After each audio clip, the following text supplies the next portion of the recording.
ನಮಸ್ಕಾರ. ನಾನು ಶಿವಪ್ರಸಾದ್ ಅಂತ ಹೇಳಿ ಸೆಷನ್ 22ರ ಅಡಿಯಲ್ಲಿ ಬರ್ತಕ್ಕಂತಹ ವಿಧಾನಸಭೆಯ ಸ್ಪೀಕರ್.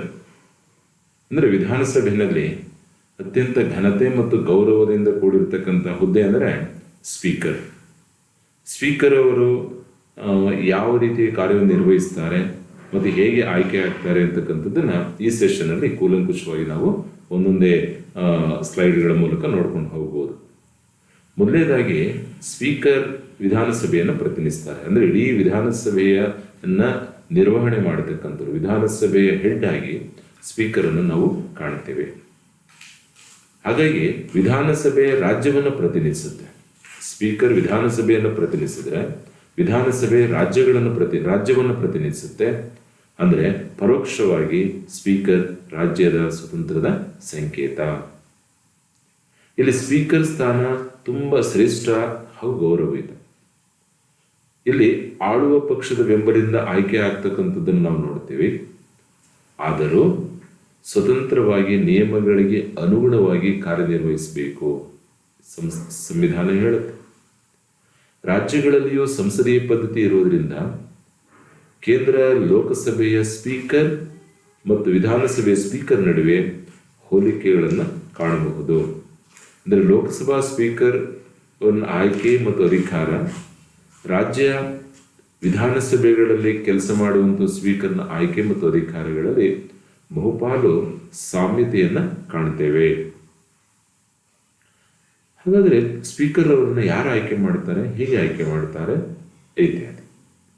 ವಿಧಾನಸಭೆ ಚುನಾವಣೆ ಮುಗಿದ ಬಳಿಕ, ಅಂದರೆ 5 ವರ್ಷಕ್ಕೊಮ್ಮೆ ಏನು ವಿಧಾನಸಭಾ ಚುನಾವಣೆ ನಡೆಯುತ್ತೆ, ಅದು ಒಂದು ಥರ ಪ್ರಕ್ರಿಯೆ. ಅದು ಆದರೆ ಎರಡನೇ ಹಂತದಲ್ಲಿ ಅನೇಕ ವಿಶೇಷ ಸಂದರ್ಭಗಳಲ್ಲಿ ಕೂಡ ವಿಧಾನಸಭೆ 5 ವರ್ಷಕ್ಕೆ ಮೊದಲೇ ಚುನಾವಣೆಗಳು ಆಗಿರ್ತಕ್ಕಂಥದ್ದು ಇದೆ. ಒಟ್ಟಾರೆ ವಿಧಾನಸಭೆ ಚುನಾವಣೆ ಆಗಬೇಕು. ಮುಗಿದ ಬಳಿಕ ಸದನದ ಸದಸ್ಯರಲ್ಲಿ ಇಬ್ಬರನ್ನು ಸ್ಪೀಕರ್ ಮತ್ತು ಡೆಪ್ಯೂಟಿ ಸ್ಪೀಕರ್ ಆಗಿ ಆಯ್ಕೆ ಮಾಡಲಾಗುತ್ತೆ. ಇನ್ನೂ ಕೆಲವು ಸಂದರ್ಭಗಳಲ್ಲಿ ಅಧಿಕಾರ ದುರುಪಯೋಗಪಡಿಸಿಕೊಂಡವರನ್ನ ಅಧಿಕಾರದಿಂದ ಪದಚ್ಯುತಿಗೊಳಿಸಬಹುದು. ಸ್ಪೀಕರ್ ಆಗಿ ಆಯ್ಕೆಯಾದವರು ತಮ್ಮ ಪಕ್ಷದ ಪ್ರಾಥಮಿಕ ಸದಸ್ಯತ್ವಕ್ಕೆ ರಾಜೀನಾಮೆ ನೀಡಬೇಕು. ಇದು ಬಹಳ ಮುಖ್ಯವಾದಂತಹ ಒಂದು ಲಾಸ್ಟ್ ಸೆಂಟೆನ್ಸ್. ತಮ್ಮ ಪಕ್ಷದ ಪ್ರಾಥಮಿಕ ಸದಸ್ಯಕ್ಕೆ ರಾಜೀನಾಮೆ ನೀಡಲೇಬೇಕಾಗುತ್ತೆ. ಕಾರಣ ಇಷ್ಟೇ, ವಿಧಾನಸಭೆಯಲ್ಲಿ ಅವರು ಪಕ್ಷಾತೀತವಾಗಿ ಕಾರ್ಯನಿರ್ವಹಿಸಬೇಕು. ಒಂದು ವೇಳೆ ಒಂದು ಪಕ್ಷದ ಪ್ರಾಥಮಿಕ ಸದಸ್ಯತ್ವವನ್ನು ಉಳಿಸ್ಕೊಂಡಿದ್ದೆ ಆದರೆ ಅವರು ಪಕ್ಷ ನಿಷ್ಠೆಗೆ ಒಳಪಡ್ತಾರೆ. ಪಕ್ಷ ನಿಷ್ಠೆಗೆ ಒಳಪಟ್ಟಾಗ ಅಲ್ಲಿ ಪಕ್ಷಾತೀತವಾಗಿ ಪ್ರಾಮಾಣಿಕವಾಗಿ ಕಾರ್ಯನಿರ್ವಹಿಸೋದಕ್ಕೆ ಸಾಧ್ಯ ಆಗೋದಿಲ್ಲ. ಇವರ ಅಧಿಕಾರ ಮತ್ತು ಕರ್ತವ್ಯಗಳು. ಮೊದಲನೇದಾಗಿ ವಿಧಾನಸಭೆ ಅಧಿವೇಶನದ ಅಧ್ಯಕ್ಷತೆಯನ್ನು ವಹಿಸ್ತಾರೆ. ಅಧ್ಯಕ್ಷತೆಯನ್ನು ವಹಿಸುವುದರ ಮೂಲಕ ಸದನದ ಕಲಾಪಗಳನ್ನು ನಿಯಮಾನುಸಾರ ನಡೆಯುವಂತೆ ನೋಡಿಕೊಳ್ಳುತ್ತಾರೆ. ಎರಡನೇದು, ಸದನದಲ್ಲಿ ನಿರ್ದಿಷ್ಟ ಹಾಜರಿ ಇಲ್ಲದಿದ್ದರೆ ಸಭೆಯನ್ನ ಮುಂದೂಡುತ್ತಾರೆ. ಅಂದರೆ ಸ್ಪೀಕರ್ ಸದನಕ್ಕೆ ಬಂದ ತಕ್ಷಣ ಅವರು ಮಾಡುವ ಪ್ರಾಥಮಿಕ ಕೆಲಸ ಏನಂದ್ರೆ ನಿರ್ದಿಷ್ಟವಾದ ಕೋರಂ ಇದೆಯಾ ಅಥವಾ ಹಾಜರಿ ಇದೆಯಾ ಅನ್ನೋದನ್ನ ಮನವರಿಕೆ ಮಾಡಿಕೊಳ್ತಾರೆ. ನೆಕ್ಸ್ಟು, ಇವರ ಅನುಮತಿ ಪಡೆದು ಸದಸ್ಯರು ಪ್ರಶ್ನೆಗಳನ್ನ, ನಿರ್ಣಯಗಳನ್ನ ಮತ್ತು ಮಸೂದೆಗಳನ್ನ ಮಂಡಿಸುತ್ತಾರೆ. ಯಾವುದೇ ಸದಸ್ಯರು ಸದನದಲ್ಲಿ ಪ್ರಶ್ನೆಯಾಗಲಿ, ನಿರ್ಣಯಗಳಾಗಲಿ, ಮಸೂದೆಗಳ ಮಂಡನೆ ಬಗ್ಗೆ ಪೂರ್ವಭಾವಿಯಾಗಿ ಸ್ಪೀಕರ್ ಅವರ ಪರ್ಮಿಷನ್ ಅನ್ನ ಪಡ್ಕೊಳ್ಬೇಕಾಗುತ್ತೆ.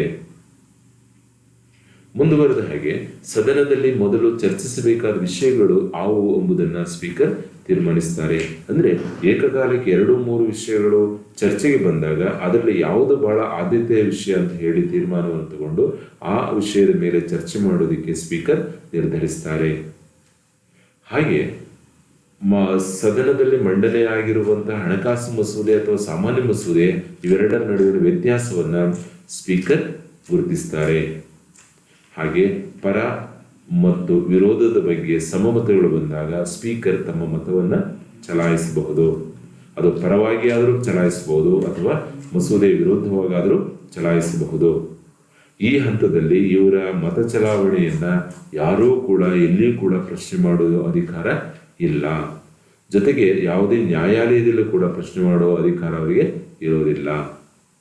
ನೆಕ್ಸ್ಟು, ಸದನದಲ್ಲಿ ಮೊದಲು ಚರ್ಚಿಸಬೇಕಾದ ವಿಷಯಗಳನ್ನ ಸ್ಪೀಕರ್ ತೀರ್ಮಾನಿಸುವುದರ ಜೊತೆಗೆ ಹಣಕಾಸಿನ ಮಸೂದೆ, ಸಾಮಾನ್ಯ ಮಸೂದೆಯನ್ನು ತಿಳಿಸುವ ಅಧಿಕಾರವನ್ನು ಹೊಂದರ ಜೊತೆಗೆ ಸಂವಿಧಾನದ ಯಾವುದಾದ್ರೂ ವಿಷಯದ ಬಗ್ಗೆ ವಾದ ವಿವಾದಗಳು ಉಂಟಾದರೆ ತಮ್ಮ ರೂಲಿಂಗ್ ಕೊಡ್ತಾರೆ. ಅಂದ್ರೆ ಅದನ್ನು ಸ್ಟಾಪ್ ಮಾಡತಕ್ಕಂಥದ್ದು, ಆ ವಿಷಯವನ್ನು ಸರಿದಾರಿಗೆ ತಗೊಂಡು ಬರ್ತಕ್ಕಂಥದ್ದು, ಅದರ ಯಾವುದೋ ಆರಂಭ ಮತ್ತು ಅಂತ್ಯ ಇನ್ನೆಲ್ಲೋ ಹೋಗ್ತಾ ಇದ್ದಾಗ ಅದನ್ನ ಕಂಟ್ರೋಲ್ ಮಾಡಿ ಅದನ್ನ ಒಂದು ನೈಜ ಮಾರ್ಗದಲ್ಲಿ ಚರ್ಚೆಗೆ ಅದನ್ನ ತಂದು ಬಿಡ್ತಕ್ಕಂಥದ್ದು ಸ್ಪೀಕರ್ ಅವರ ಕೆಲ ಕಾರ್ಯವಾಗಿದೆ.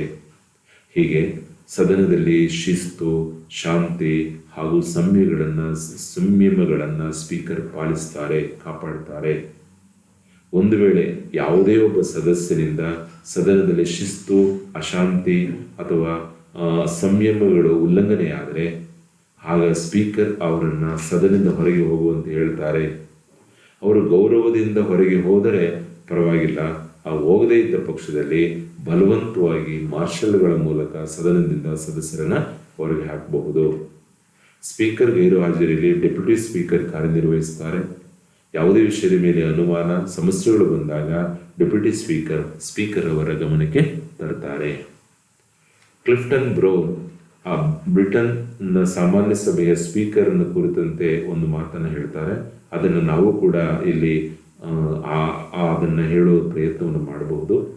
ಅವ್ರು ಹೇಳ್ಕೊಡ್ತಾರೆ, I am not the governments man not the oppositions man and I am the house of Commons man.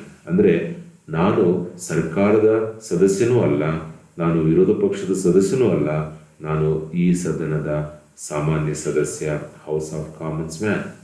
ಹಾಗೆ ನಮ್ಮ ಒಂದು ವಿಧಾನಸಭೆಯ ಸ್ಪೀಕರಿಗೆ ಹೀಗೆ ಹೇಳ್ಬೋದು, I am not the governments man not the opposition man but I am the house of representative in state ಅಂತ ಹೇಳಿ ಅವರು ಹೇಳ್ಕೊಳ್ಬಹುದು.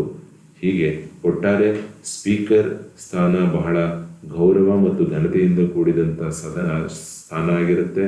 ಹಾಗಾಗಿ ಈ ಸ್ಥಾನಕ್ಕೆ ಯಾರೇ ಬಂದರೂ ಸಹ ಅದನ್ನು ಹೆಚ್ಚು ಘನತೆ ಮತ್ತು ಗೌರವದಿಂದ ಕಾಪಾಡ್ತಾರೆ ಅನ್ನೋ ಒಂದು ವಿಶ್ವಾಸದ ಮೇಲೆ ಸಂವಿಧಾನ ಇವರಿಗೆ ಹೆಚ್ಚಿನ ಒಂದು ಜವಾಬ್ದಾರಿ ಮತ್ತು